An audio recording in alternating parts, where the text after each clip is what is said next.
Olá, está começando mais um Repercute Paraná, um programa de iniciativa da Central Única dos Trabalhadores para levar até a sua casa aquilo que você não vê na programação convencional.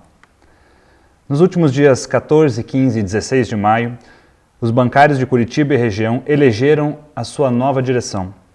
A categoria é uma das que mais sofre com os problemas de saúde, pressão por metas abusivas, e isto é um grande desafio para a gestão que irá assumir. Para falar sobre estes e outros assuntos e fazer um balanço das conquistas do Sindicato dos Bancários de Curitiba e região até esse momento, trouxemos o presidente do sindicato, Otávio Dias, e também o presidente eleito com mais de 96% dos votos, Elias Jordão. Elias, Otávio, sejam muito bem-vindos ao Repercute.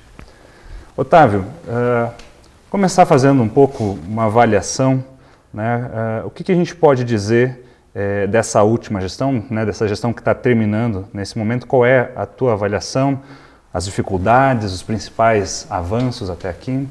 Bem, primeiro, obrigado pela oportunidade.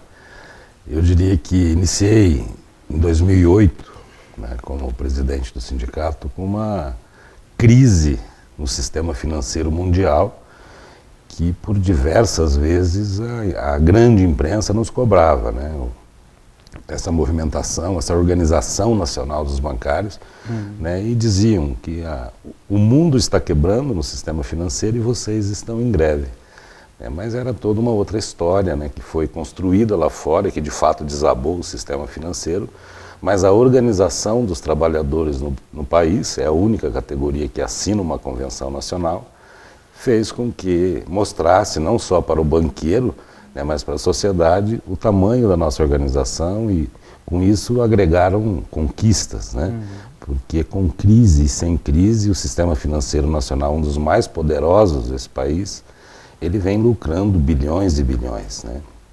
Então nós temos aí na nossa categoria um adoecimento, é verdade, como você comentou na abertura, né? Uma das categorias que mais adoece hoje pelas metas abusivas, pelo assédio moral, pela tensão que tem no dia a dia, por falta de trabalhadores, a rotatividade ela é muito grande, mas eu diria para você que eu estou encerrando aqui, agora no dia 21 de junho, o segundo mandato, com muita alegria, né? Assim, com uma satisfação muito grande, porque foram diversas conquistas que foram agregadas à nossa convenção.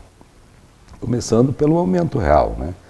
Nos últimos 10 anos nós conquistamos e agregamos aos salários dos bancários 38% de ganho real além da inflação, no piso da categoria, e quase 20% na massa salarial, né? E aí vem uma série de outras conquistas com relação à ampliação da licença maternidade, né, que era de 4 meses, hoje 180. É a única categoria no país que assina uma convenção, um acordo coletivo que trata da prevenção e combate ao assédio moral, né, a transformação da PLR, a mudança nas regras, não só nas regras da PLR, mas também a mudança na tributação, que hoje o trabalhador, isso é uma conquista nacional, mas que iniciou dentro do sistema financeiro com os trabalhadores bancários, né, que hoje a distribuição de resultados até R$6.000 é isenta. Então isso foi uma conquista dos bancários, né, além da nossa organização, né, que tem uma movimentação nacional, uma organização nacional que faz com que a gente consiga movimentar todos os 500 mil trabalhadores nesse país. Então, assim, é uma satisfação muito grande estar encerrando essa gestão, né, com diversas conquistas aí na nossa convenção coletiva. Elias, neste último período, né, você também esteve à frente aí da Federação, né, dos Trabalhadores Bancários aqui no estado do Paraná, e eu acho que esse é um ponto marcante até que o Otávio citou, essa questão da unidade da categoria, né, uma categoria que consegue se organizar nacionalmente, né, que tem um acordo nacional extremamente forte, E como é que vem sendo realizado, né, ao longo dos anos essa organização do ramo dos bancários que tem garantido essas conquistas aí ano após ano? Bem, boa tarde, Daniel, boa tarde aos telespectadores do Repercute. Primeiro eu gostaria de começar assim, antes de abordar um pouco na sua pergunta, queria abordar um pouco essa recente aprovação que nós tivemos, né, pelo processo eleitoral do sindicato, lembrando que, evidentemente, que é um referendo, né, de tudo aquilo de todas as nossas lutas que tivemos até agora, né, nas décadas de luta. É, sem sombra de dúvida, também um referendo à atual gestão que está se encerrando, um reconhecimento, né, pela atuação da atual direção. E também, evidentemente, acaba sendo para nós assim, um voto de confiança dos trabalhadores e acaba sendo também uma responsabilidade muito grande para a gente pelos desafios que a gente terá pela frente. O Otávio lembrava agora há pouco se em 2008 os bancos, o empresariado alegava a questão da crise. A grande verdade é que a crise, até esse momento, ainda muito embora aconteça, ainda se vê focos da crise mundo afora, mas o Brasil ainda está numa situação tanto diferente, né? E se você for olhar a realidade econômica do país, se você olhar, digamos, os lucros dos bancos ou de várias empresas, você vê que a crise, ela está, digamos, se ela não está superada, ela não está tendo um impacto tão grande, mas é usado como desculpa hoje até para um processo de negociação, né? Até para dificultar um processo de negociação. E você tem razão, a gente de fato tem acompanhado, por isso que eu fiz questão de citar esse nosso processo das nossas campanhas, nesse período que eu tenho acompanhado, né, dentro disso que é alegado, né, pelos empresários para dificultar a negociação, mas eu acho que você tocou num ponto fundamental aí, tanto é que nós fizemos questão de usar como um dos motes da nossa campanha, né, da nossa chapa Avançar com Unidade, porque de fato é a unidade, a nossa unidade enquanto trabalhadores que consegue, né, que a gente consiga avançar e conquistar ainda um pouco. A grande verdade é que a gente tem muita coisa ainda pela frente para conquistar, mas com essa nossa unidade, quando a gente fez o debate com os trabalhadores, a gente sempre lembrava para eles que muito mais do que bancários, nós somos uma classe, a nossa classe é de trabalhadores, e a gente precisa ter unidade para estar avançando nas conquistas. É muito difícil, né? Fazer um debate, fazer uma negociação, e principalmente com o sistema financeiro, é muito difícil, e é só com muita unidade que a gente consegue, de fato, avançar e conquistar um pouco, e minimamente manter aquilo que você já conquistou até agora.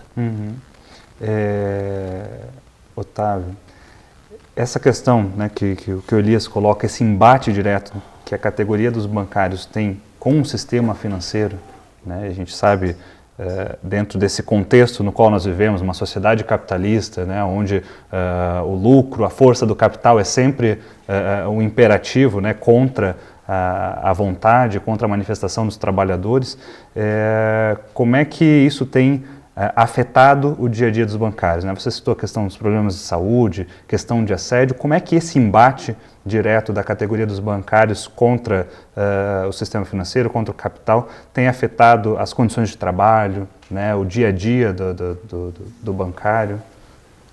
Bem, hoje nós não conhecemos mais aquele bancário que faz carreira, mesmo no banco público, Caixa Econômica, Banco do Brasil.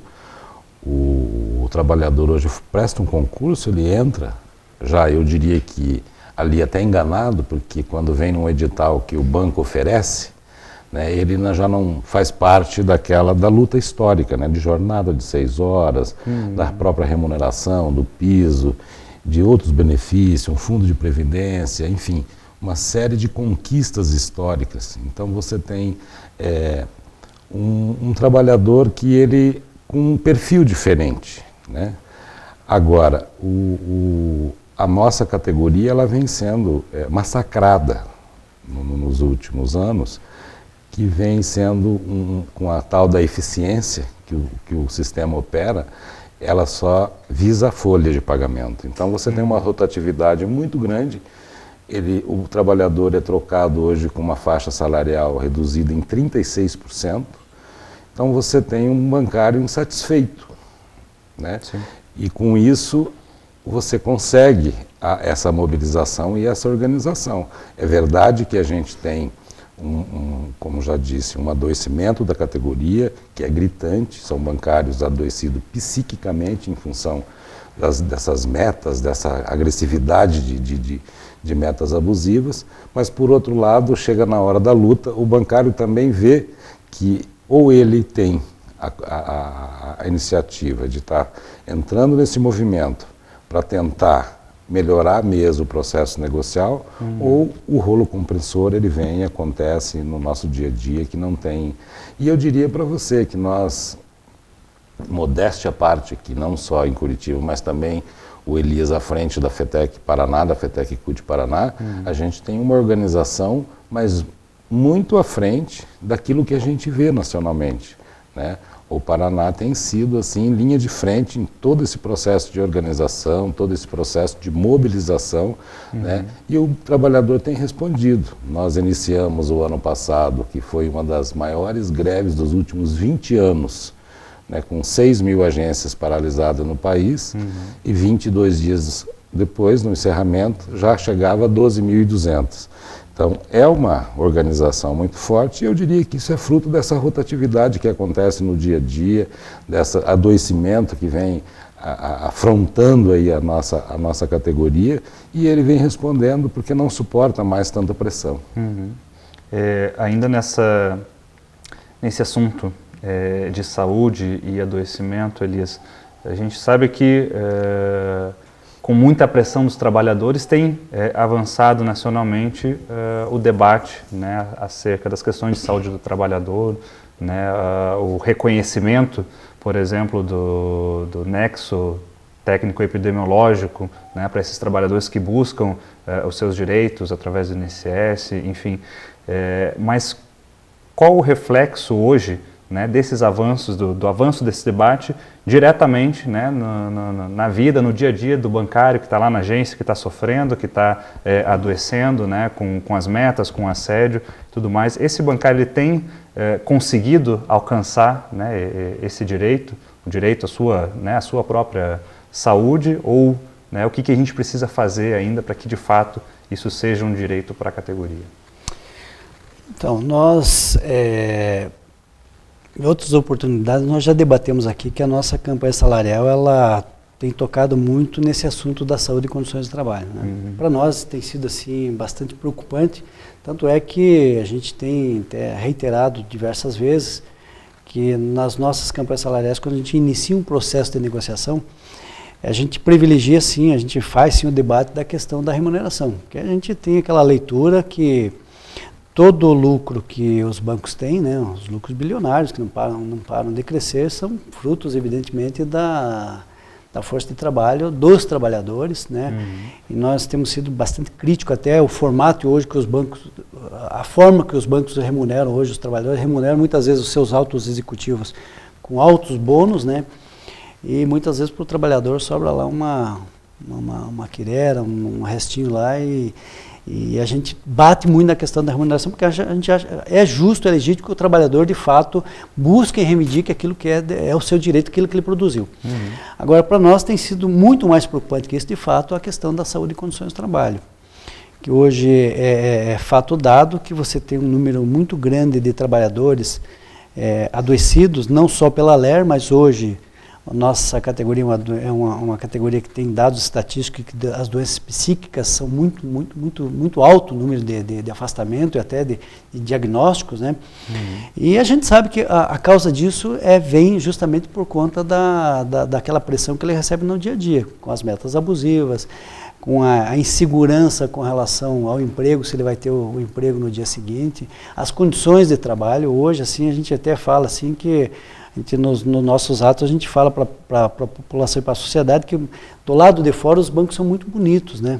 E lá dentro também o mobiliário é muito bonito, mas aquilo que o trabalhador passa lá dentro ninguém sabe, ninguém faz ideia a pressão que ele sofre, né?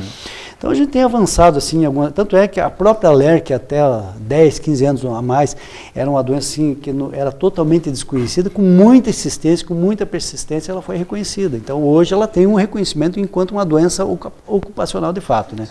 Então, hoje o que a gente tem avançado é em cláusulas que minimamente inibam, por exemplo, o ranqueamento da produção, a pressão por metas por SMS, temos um canal de denúncia onde o trabalhador conseguimos uma cláusula onde ele pode fazer a sua denúncia que ele está sendo pressionado e tal. Mas ainda tem muita coisa ainda para avançar, porque a gente sabe que o ambiente de trabalho ainda, dentro do sistema bancário, ainda é perverso, ainda é adoecedor. Uhum. Mudando um pouquinho o foco, Otávio, mas não tanto, além dessa questão de saúde, tem uma questão preocupante também, que é a questão da segurança, né, dos trabalhadores bancários. Acho que dá para citar aqui o exemplo, né, da ação do sindicato, quando fechou aqui a agência do Bigorrilho, né, em Curitiba, porque o Banco Itaú não queria, né, implantar a porta giratória, manter vigilantes na agência e tal. Qual tem sido, né, as dificuldades que os bancários enfrentam nesse sentido e como o sindicato tem avaliado, né, essa crescente onda aí de insegurança nos postos, nos locais de trabalho? Bem, nós em 2012, na campanha salarial de 2012, nós conseguimos criar um grupo com a FENABAN para tratar desse tema. Uhum. E apresentamos projeto. Nós fazemos parte também de um conselho nacional, onde tem a Polícia Federal, o Ministério Público, as confederações, os representantes dos bancos, né, para tratar dessas estatísticas de explosivos, de assaltos, enfim. Uhum. E o sistema financeiro topou implementar um projeto piloto em Recife para a gente, assim, contribuir, eu diria, com todas aquelas propostas que a gente tem, né, com relação à prevenção ao assalto, não só com relação aos trabalhadores, mas também com a sociedade, com os clientes e usuários, porque o que nós temos hoje é assustador, né? É a famosa turma do maçarico, que explode as unidades bancárias a todo momento, né? E chega ao absurdo, né, do Banco Itaú com relação à eficiência, a transformação das agências em agências de negócio, de retirar a porta giratória, de retirar o vigilante, ou seja, requisitos essenciais para a questão de segurança, expondo ainda mais os trabalhadores e a sociedade de uma forma geral. Então, assim, é um tema que está na nossa minuta de reivindicação sempre, é uma bandeira de luta, mas é preciso que tenha mais investimento no sistema financeiro que tanto lucro, né? Porque o que vem acontecendo, além do assalto, além da explosão, vem acontecendo mortes. Mortes de usuários, mortes de clientes, mortes de bancários, né, em todo o país. Nós, em 2012, fomos o terceiro no ranking de explosivos, de agências bancárias explodidas no país. Então é preciso um olhar diferente para esse tema, é preciso investimento para que a gente possa minimamente ter uma sensação de segurança dentro de uma unidade bancária. E são medidas simples. O fato de você mudar a porta giratória, que está lá dentro no interior da agência, trazendo para a área frontal, quando você entra numa unidade bancária para fazer um saque ou depósito, você já passou por um detector de metal. E hoje o que a gente assiste é uma vulnerabilidade de todos, né? Então é preciso essa iniciativa, esse projeto piloto está acontecendo nesse momento, né? Nós estamos acompanhando e nós esperamos que desse projeto saia de fato iniciativas para melhorar o sistema de segurança bancária. Legal. A gente vai fazer um breve intervalo no nosso programa e já retornamos com esse debate. Repercute vai para o intervalo, voltamos já.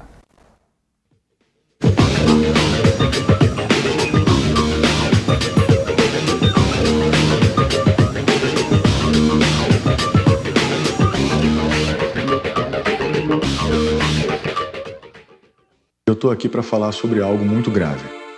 Há no Congresso Nacional um projeto de lei que pretende regulamentar a terceirização do trabalho no Brasil. A terceirização acontece quando o trabalho de alguém é vendido por um intermediário que lucra com isso. O resultado é prejudicial para todos, pois os trabalhadores perdem direitos e garantias conquistados com anos de lutas. Você sabia que as maiores vítimas de acidentes de trabalho no Brasil são os trabalhadores terceirizados? Além disso, A terceirização existe para que a produção fique mais barata, o que pode acobertar o trabalho escravo. Há algo errado quando uma grande marca ou uma empresa rural resolve terceirizar suas atividades. Pense bem, não se engane. Atrás do discurso de modernização da indústria e do campo estão as piores formas de exploração do trabalho humano. A prática da terceirização pode estar associada a uma realidade muito mais sombria do que parece. Um produto na prateleira pode esconder uma triste realidade de exploração de um trabalhador. É este o Brasil que você quer para as futuras gerações? Eu digo não para a terceirização. Eu digo não para a terceirização. E você?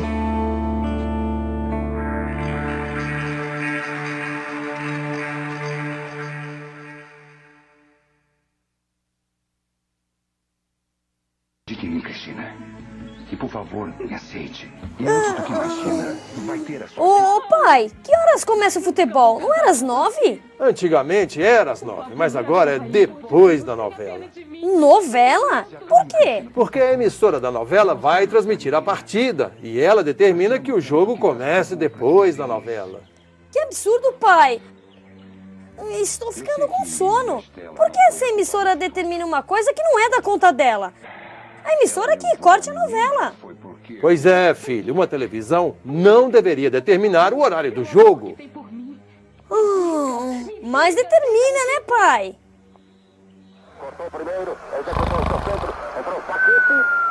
A concessão de canal de televisão é pública.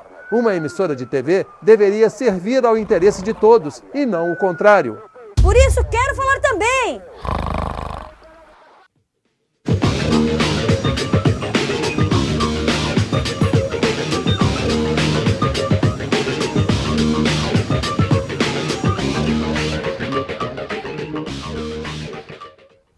Olá, estamos de volta com o Repercute Paraná.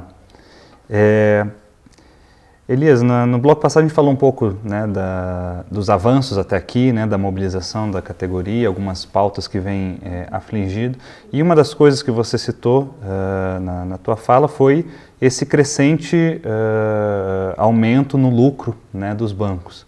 Assim, a gente teve no último período aí, pelo balanço trimestral, né, o Itaú, por exemplo, teve um lucro de mais de 4 bilhões, o Bradesco teve um lucro de mais de 3 bilhões, quer dizer, crescendo, né, muito acima, inclusive, na comparação com o ano anterior, mais de 20% de crescimento. E os bancários, né, a categoria há muito tempo vem colocando, inclusive no interior da CUT, né, e para fora também, um debate sobre a regulação do sistema financeiro.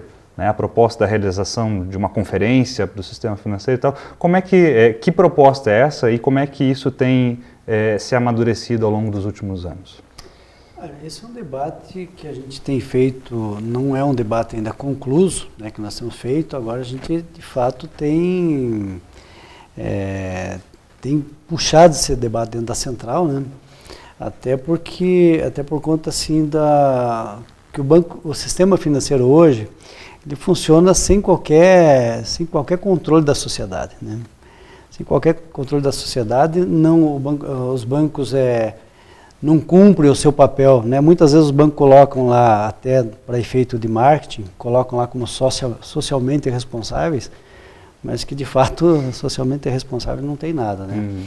E a gente também quer ter assim, um debate na sociedade, nos movimentos, onde a sociedade possa ter qualquer inserção, porque hoje o que você tem é que o Banco Central em si, que deveria estar regulamentando, né, o funcionamento dos bancos, na verdade acaba sendo quase que praticamente um sindicato dos bancos, né? Então acaba sendo um jogo de interesses que fica transitando só dentro do próprio sistema, né? E o debate que a gente tem conseguido, é evidente que a gente já tentou fazer algumas conferências, seja local, estadual, nacional, fazer conferência com participação tripartite, e não consegue, porque tanto o Banco Central e principalmente os bancos fogem desse debate, porque os bancos querem, na verdade, ficarem livres para poder funcionar do jeito que eles querem, né? Sem ter nenhum compromisso com a sociedade, né?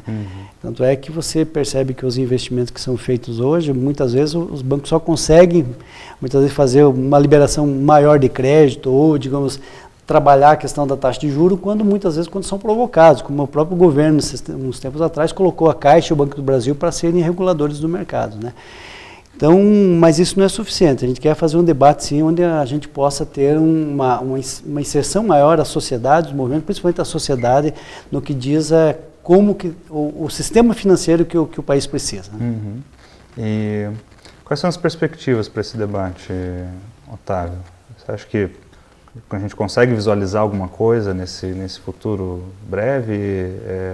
E principalmente, né, eu acho que aí é importante a gente aproveitar esse espaço até para colocar isso para a população, né, como o Elias já começou a dizer, de como que a gente acha que o sistema financeiro deveria funcionar. Né, como é que por que a gente fala na questão de regulação, regulação, isso aqui, estão querendo controlar, estão querendo limitar, mas qual é a importância, né, desse debate hoje para a população? Eu acho que nós temos 3 reformas importantes para acontecer nesse país, que é a reforma política, a reforma tributária e a reforma do sistema financeiro. Nós sabemos que para você chegar numa grande conferência de regulamentação do sistema financeiro, você tem que ter as conferências municipais, estaduais e a nacional, e para isso, esse ano, eu diria que ele já se foi. Nós temos a Copa do Mundo, depois as eleições gerais, e eu acredito que isso deve ser um compromisso, ou pelo menos as nossas bandeiras dentro da CRUT, para exigir do governo no próximo período.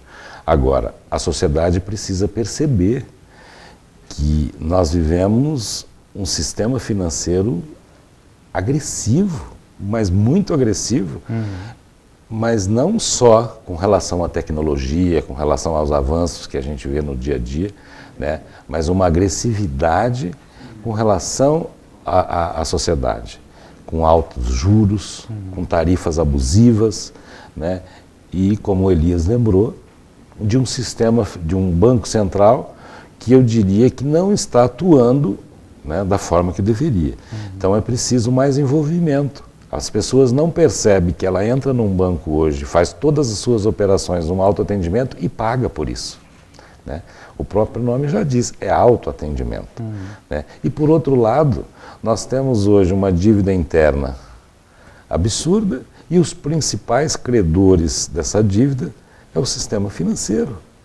Né? Então a sociedade precisa se envolver um pouco mais nesse processo, né? E nós do movimento sindical, do movimento social, precisamos urgente fazer esse debate, que é preciso uma regulamentação, é preciso uma mudança no sistema financeiro, porque da forma que está, quem paga toda essa lucratividade que vem apresentando é a própria sociedade. Então é preciso um debate, é preciso que de fato o sistema financeiro faça o seu papel social no país. Sim. E além dessa pauta específica, Elias, quais são as outras prioridades, né? Quais serão as outras prioridades do sindicato agora para essa próxima gestão? Olha, Daniel, eu acho que se a gente for focar nas necessidades diretas da categoria, primeiro a gente fez uma proposta, que ia ser uma proposta de todas as gestões, que é a liberdade e autonomia sindical. É um sindicato que seja totalmente independente, onde possa ser a voz, o porta-voz dos trabalhadores.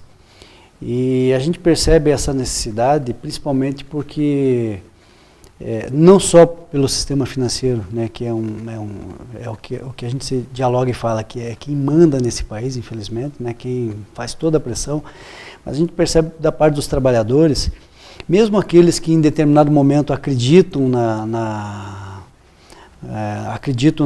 no conto, né, da empresa, do banco, na promessa da promoção, de bons salários, mas em pouco tempo ele percebe que isso é um engodo, ele percebe que isso é um engano, e ele percebe que o sindicato ele começa a perceber que o sindicato é a última esperança dele. Então, por conta disso, a gente tem que estar muito antenado, em muita sintonia, com as demandas dos trabalhadores e da sociedade, até porque, além das nossas demandas internas enquanto categoria, nós temos, a nossa proposta é continuar aquilo que sempre foi o Sindicato dos Bancários de Curitiba e outros sindicatos, né, da CUT, o Sindicato de Curitiba também, o Sindicato Cidadão, de levantar outras bandeiras também que sejam do interesse dos trabalhadores, porque a gente sabe que o trabalhador bancário, ele não apenas enquanto bancário, né, mas ele também é um cidadão, ele que depende das políticas públicas da cidade, ele depende do transporte coletivo, ele precisa da saúde pública, ele precisa da segurança pública. Então, esse é um dos focos que a gente precisa estar pensando e atuando. Agora, é claro que dentro da nossa categoria, nós temos diversos desafios. Eu acredito que a gente vai acabar passando por aqui um pouco nessa discussão, mas o Otávio lembrava muito bem a questão como os bancos estão atuando hoje de uma forma mais agressiva com relação ao índice de eficiência. O que é o índice de eficiência, senão mais lucro, mais produção, com menos estrutura e menos funcionários? Então isso a gente está percebendo que vai ser um problema muito grande para a gente. Isso causa transtorno, mais pressão mais trabalho para menos funcionário, mais adoecimento, mais precarização no atendimento para o cliente. Isso não significa que as tarifas vão cair, muito pelo contrário, as tarifas têm aumentado cada vez mais, até num percentual maior que o próprio lucro dos bancos, ou da inflação.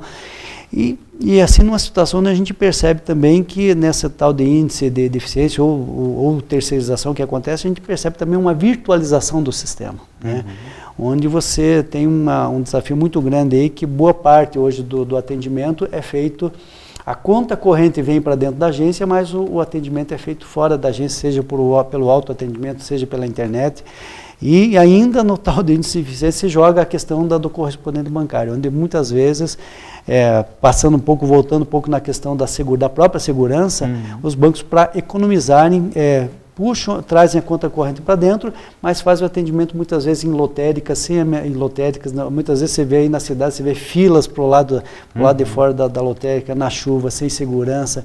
Então, os desafios que nós temos são bastante grandes, e é onde a gente vai estar atuando na questão de saúde e condições de trabalho, na questão da segurança, na questão do emprego do trabalhador, na questão da segurança, né? Então as demandas são grandes, né? Mas resumidamente seriam as principais bandeiras que a gente tem para atuar, são essas. Bom, Otávio, vou puxar duas palavras aqui dessa última fala do Elias para a gente tocar num outro assunto também muito importante, né? O Elias falou na questão do emprego, hoje dos bancários, e na questão da terceirização, né? E nós sabemos aí, inclusive os bancários foram, né, linhas de frente aí ao longo do último ano no combate ao PL 4330, né, um projeto que tramita hoje no Congresso Nacional, que trata justamente da terceirização, da precarização, né, dos trabalhadores, não apenas bancários, mas de todas as categorias. Como é que foi esse embate ao longo do ano de 2013 e qual é o risco, né, que esse projeto, que parece estar meio adormecido lá, possa voltar, né, à pauta do Congresso a qualquer momento? Eu diria que para nós bancários é um motivo de muito orgulho, né, essa nossa organização em 2013 em suspender esse projeto, né? Porque o PL 4330 ele legaliza a terceirização no país.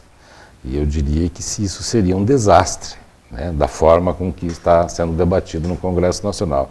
Então, a importância dos bancários nessa mobilização, todo esse processo durante o segundo semestre de 2013, enfim, a história toda do projeto de terceirização, mas diretamente, finalmente do segundo semestre, um papel fundamental em suspender essa discussão. Ela está adormecida, é verdade. Agora, existem interesses de diversos segmentos nesse projeto, inclusive do próprio governo, né, que tem diversos setores terceirizados. Agora, é preciso ter mais consciência dos trabalhadores de diversos ramos, né, inclusive do bancário, porque esse projeto de lei, em passando da forma com que está, é o início da extinção do bancário no país. Então, é preciso que o trabalhador tenha muita consciência que no momento que esse processo retomar a discussão, que eu acredito que ele retoma ainda esse ano, né, passadas as eleições, e olha, não duvido que não venha antes, né, essa discussão, até porque existem alguns processos correndo na Justiça do Trabalho com algumas decisões que com certeza terão reflexo nesse projeto, né? Mas o trabalhador precisa ter consciência de que só uma grande mobilização nacional a gente vai ter minimamente condições de negociar, né? Porque o projeto está dado, da forma com que está composto o Congresso Nacional hoje. Eu não tenho dúvida que o projeto tem risco de passar, mas só vai acontecer um processo de negociação entre as centrais sindicais, os sindicatos de governo, com uma grande mobilização nacional. É o grande instrumento que a gente tem hoje, porque caso contrário nós vamos ser derrotados.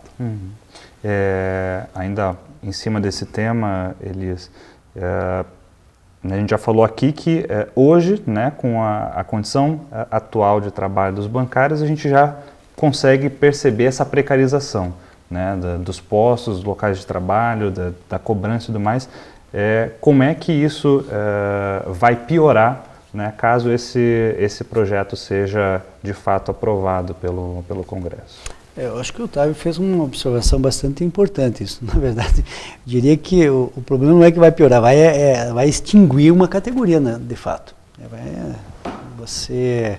Nós temos exemplos aí, nós tivemos informes que num país, se não me engano, no México, onde um projeto muito similar ele foi aprovado e não teve discussão, não teve negociação. O ato seguinte foi que todos os trabalhadores foram terceirizados. E terceirização, nós sabemos e percebemos hoje, se você dialogar com as sociedades, você se informar nas redes sociais, se você conversar com as pessoas, não só é fato dado, nós sabemos, como a própria sociedade percebe hoje que terceirização em qualquer setor é sinônimo de ganho para algumas pessoas, de ganho, digamos, de desoneração, ou quem sabe, digamos, de se libera de alguns encargos, mas que para a sociedade mesmo vira para o trabalhador e para a sociedade vira precarização do trabalho, precarização na remuneração e precarização no atendimento.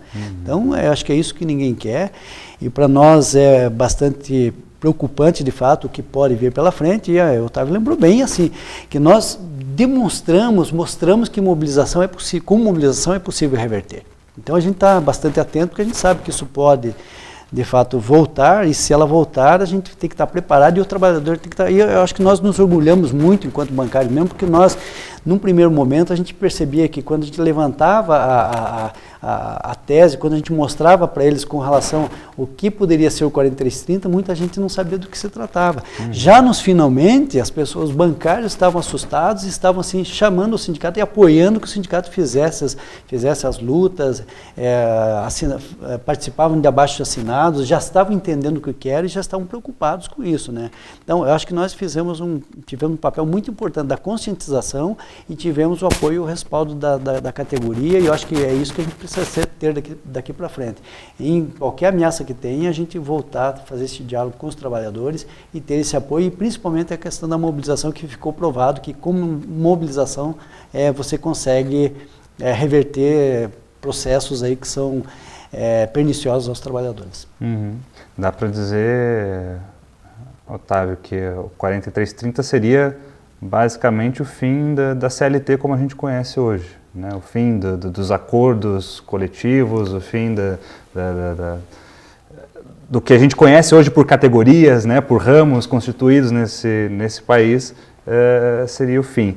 Mas como é que vocês sentiram ao longo dessa mobilização, da resistência que os bancários fizeram? Porque dá para dizer que os bancários serão talvez aí a primeira categoria a ser afetada por esse projeto, mas não a única, né? Como é que vocês perceberam a mobilização, inclusive, das outras categorias, né, em torno dessa pauta, né, em torno desse processo, daqueles que serão afetados imediatamente, como é o caso de vocês, e dos que podem vir a ser afetados aí ao longo do tempo? Olha, eu diria que ainda existe categorias no país que não acordou ainda para esse processo, né, porque o processo de terceirização ele está em todos os meios, né? Mas as pessoas parecem que não têm consciência ainda do grave problema que será colocado com esse projeto aprovado da forma como que está. Então é importante, porque Quando nós iniciamos esse projeto, essa discussão com a categoria há anos, que ele vinha adormecido no Congresso e com emendas aqui ou ali, veio de fato na discussão, a gente vinha falando com a nossa categoria e ela não estava atenta, né? Quando o projeto foi para o CCJ, que começaram os debates mais acalorados ali, com grande expectativa de passar, inclusive, nós nos reunimos e fomos à luta, fomos para o embate mesmo, para o enfrentamento no Congresso Nacional, que foi uma verdadeira batalha, com a polícia, inclusive. Né? Foi aí que o bancário começou a despertar. O que é que isso pode acontecer no nosso meio? Então é por isso que eu lembro sempre. Eu acho que não só os bancários, como diversas categorias, têm que arregaçar as mangas e têm que ir à luta. Porque esse projeto, ele vem para por fim em algumas categorias, inclusive a nossa. Agora, o grande sonho do empregador, inclusive da própria FENABAN, do sistema financeiro, é que você tendo uma categoria terceirizada com diversos segmentos, você não tem quem os representa. Sim. Então esse é o grande debate. E é por isso que eu lembro sempre, minimamente nós precisamos fazer o debate dentro do Congresso Nacional para incluir alguma coisa, para pautar, enfim, para que o trabalhador não fique à mercê. Ele já vai ter em passando o seu salário rebaixado, seus benefícios, uma série de conquistas históricas. A nosso exemplo, são 21 anos de uma convenção coletiva. Né? Então tem uma longa história aí de quantos trabalhadores se perderam, né? Inclusive aí entregaram a sua própria vida nesse processo, e que agora vem um projeto que, né, nós colocamos em xeque aí toda uma conquista histórica. Então é preciso muita mobilização, não só dos bancários, mas de outras categorias que serão afetadas com esse projeto, para que a gente possa minimamente sentar e negociar com esse Congresso Nacional, para que a gente tenha aí um reflexo com os trabalhadores diferente. Bom, com esse recado claro e objetivo, né, para a população, para o nosso telespectador que nos assiste, a gente vai para mais um breve intervalo e voltamos depois para falar de alguns assuntos mais leves, uma pauta mais tranquila. Repercute, vai para o intervalo, voltamos já.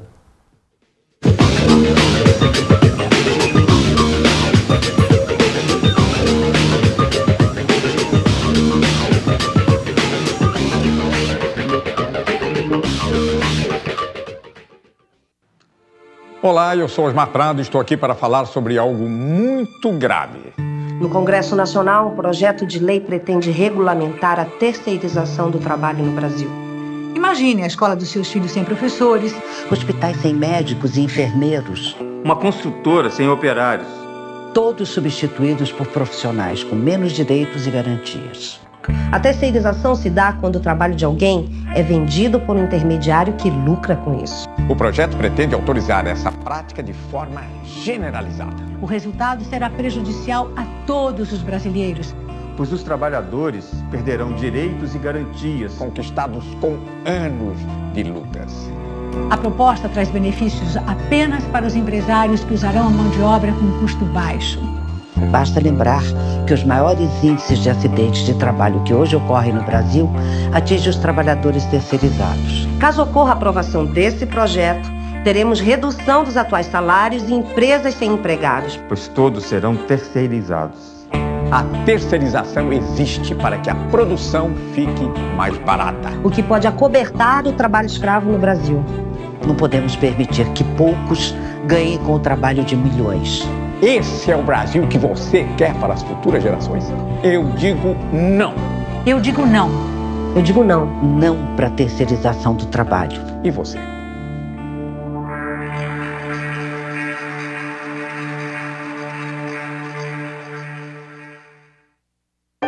Ouvimos muito sobre a violência contra a mulher, mas não falamos nada. Ouvimos mentiras sobre a luta do trabalhador, mas não falamos nada. Ouvimos sobre desigualdade social, mas não falamos nada. Ouvimos sobre a falta de democracia nos meios de comunicação, mas não falamos nada. Ouvimos muito e não podemos falar. Espera aí, Eu também quero falar. Comunicação para todos. Quero falar também.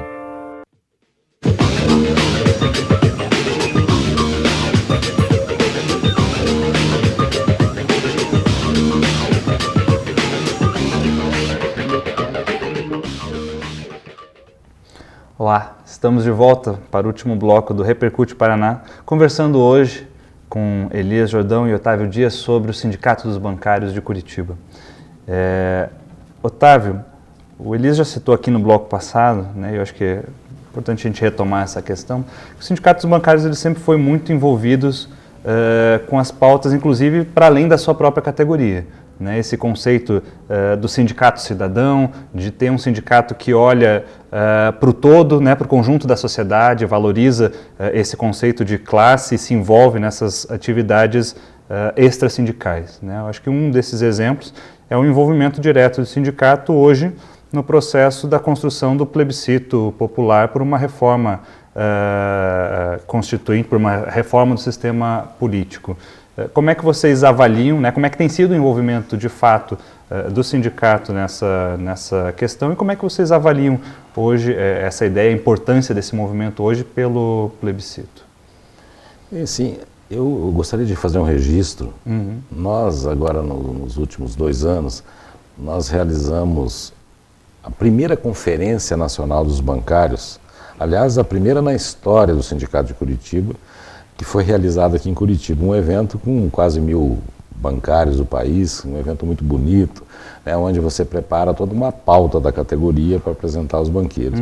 E um outro ponto especial foi o lançamento dos 80 anos de história do sindicato, que isso passou por um projeto de reconstrução da nossa história, de um trabalho muito bonito, né, e o resultado também, né, nós lançamos em 2012 na comemoração dos 80 anos do sindicato, quando nós lançamos esse livro que conta exatamente toda essa história do envolvimento do sindicato, não só na história da nossa corporação, mas da sociedade de uma forma geral, das lutas políticas na história desse sindicato e que ela tem que continuar.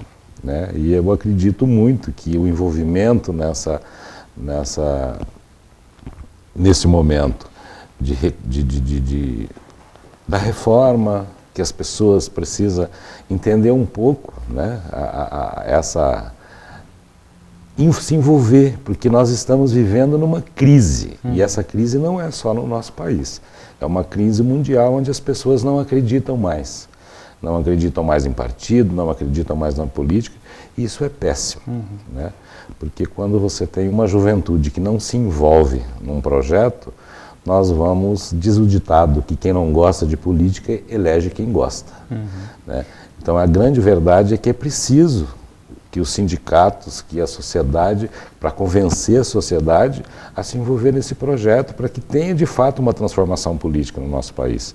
Porque nós não podemos mais conviver com esse financiamento, né, das eleições por grandes empresários, pelo sistema financeiro, pelas grandes fortunas. É preciso que as pessoas tenham a oportunidade de concorrer a um processo igual. Né? Então essa discussão e esse envolvimento, não só na questão política, mas em outras áreas, nós estamos, por exemplo, com um debate com a Universidade Federal e o município de Piraquara para implantar lá na nossa sede campestre um atendimento odontológico para as pessoas que vivem naquele entorno sem nenhuma assistência. Então, o sindicato é isso, né? Eu acho que além das demandas de categorias, as demandas da política de que você se envolve, de unhas e dentes, eu diria, porque não tem uma outra forma, né? Você tem que se envolver com esse processo, porque é assim que tem que ser. Né? Agora, o lado cidadão, ele também é natural que nós acabamos, recentemente, nós temos um convênio, aliás, não é recentemente, é um convênio que a gente tem com uma entidade do lado do nosso espaço cultural, onde as crianças utilizam nos horários ociosos o nosso espaço de esporte. Então, assim, são uma série de lutas, de bandeiras que a gente tem que estar envolvido, mas também tem que ter a discussão do lado cidadão. Nós temos hoje, o vice-presidente da CUT é um bancário, nós temos 2 representantes na Secretaria do Trabalho, né? Dentro das entidades de fundação, da Previ, do Banco do Brasil, na CACI, conselhos da FUNCEF, né, que é a fundação dos funcionários da Caixa Econômica Federal, enfim, os bancários se envolvem em todas as instâncias, né, de representação para que tenha a mudança, para que tenha a voz do trabalhador dentro dessas entidades. Então é importantíssimo que tenha nesse momento também a discussão política. Elias, acho que dá para citar também, né, além desses exemplos que o Otávio já colocou, a gente tem visto a participação, por exemplo, né, dos diretores do sindicato aqui conosco, né, na gestão da TV comunitária, participando da Comissão Estadual da Verdade, enfim, né, daria para citar uma série de exemplos. Queria perguntar para você qual a importância, né, dessa participação, né, e da onde surgiu esse envolvimento tão grande da categoria, em especial, né, do sindicato, dos diretores do sindicato, com essas pautas que são gerais, que são da sociedade. Então, Daniel, eu puxaria bastante naquela conversa inicial nossa, onde onde eu dizia para você, né, para as pessoas, que a gente se sente, primeiro, enquanto classe, né? O nosso embate é enquanto classe de trabalhadores, e quando você cita a Comissão da Verdade, e aí pegando esses 80 anos aí também, eu digo para você que é muito gratificante quando eu estive participando um dia desse aí, coisa de quase um mês aí, num evento das centrais, no resgate da memória, a verdade, da Comissão da Verdade. E foi assim, entre tantos depoimentos, né, quando a gente fala de sindicato cidadão, da participação, da importância de um sindicato na sociedade, eu fiquei assim, muito orgulhoso de pertencer a essa categoria, a esse sindicato, porque vários depoentes lá fizeram menção ao Sindicato de Bancários de Curitiba como sendo, no período da repressão, né, da ditadura, como sendo das entidades de resistência. E as pessoas usavam o Sindicato de Bancários como um espaço para conseguir fazer, nessa resistência, as pessoas que queriam militar não tinham por onde ir, usavam o Sindicato de Bancários como um dos espaços para fazer a resistência à ditadura. Eu achei assim, então nesses 80 anos tem toda uma história assim, já muito bonita de participação do sindicato, já enquanto não apenas categoria, mas também enquanto sindicato cidadão, e vendo a sociedade como um todo. Então isso para nós, até repetindo um pouco o que eu tinha dito para você já hoje, a gente pensa enquanto categoria, e enquanto também pensando que essa categoria também ela precisa, né, e nós também enquanto cidadãos também pensando que aquilo que nós precisamos, a gente pensa numa sociedade onde se eu preciso de saúde pública, se eu preciso de transporte público, segurança, os meus pais precisam, meus irmãos precisam, minha família precisa, meus vizinhos precisam. Então eu não posso pensar apenas enquanto uma categoria. Nós fazemos a nossa luta, a nossa resistência, a nossa mobilização enquanto categoria muito bem feita. Resistimos, lutamos, conquistamos, né, muitas coisas ainda para se conquistar, mas a gente pensa que no nosso entorno também tem toda uma sociedade que precisa também ser contemplado. Por isso que eu digo, nós pensamos enquanto trabalhadores. Na questão do plebiscito, da reforma constituinte, nós temos aí, inclusive, temos investido, tem um companheiro nosso que atua tanto na CUT como nos movimentos sociais, que é o RED, que é um companheiro que está destacado, tem viajado o interior nas nossas entidades, né? Rompendo inclusive fronteiras, indo nas nossas entidades lá, onde nós temos um sindicato cutista, chamado um debate com relação a o plebiscito, para que as pessoas entendam de fato o que é esse plebiscito, e as pessoas entendam e compreendam de fato, para que as pessoas comecem a entender e a defender, porque no bojo dessa discussão tem muita coisa, tem a auditoria da dívida externa ou interna agora, para você saber de fato o que você deve, tem a questão das reformas, que são bastante importantes, né? Você pega a reforma política, o que nós queremos? Nós queremos financiamento público ou financiamento privado? Sem fazer juízo de valor, nós precisamos debater debater, precisamos discutir. E isso só através de uma reforma que você vai poder fazer o debate. A questão da reforma da Previdência, a questão da discussão do fator previdenciário, a reforma tributária, por exemplo, que fala-se muito na tributação, né, na carga tributária, mas não se fala na sonegação, não se fala na elisão fiscal, que é muito grande. Então, essas reformas, ela atendem a todas essas demandas, e a sociedade precisa entender que isso interessa muito a ela. E nós, enquanto Sindicato Cidadão, estamos puxando esse debate. Perfeito. Bom, Otávio, a gente já está, né, chegando aí no finzinho do nosso programa, mas eu não podia deixar de citar a 16ª Conferência Estadual, né, dos bancários, que vai acontecer agora no começo de junho, né, dia 14 e 15. Qual a expectativa de vocês, né, para esse momento, para esse evento, e o que está sendo preparado, aí, né, qual é a linha para o embate, né, a campanha salarial que se aproxima no ano de 2014? Bem, eu acho que esse é um momento especial para a nossa categoria, né, porque a organização da nossa campanha salarial, que a data base é 1º de setembro, ela antecede aí com uma série de eventos. Nós acabamos de realizar uma consulta na base que os bancários elegem as prioridades da campanha salarial.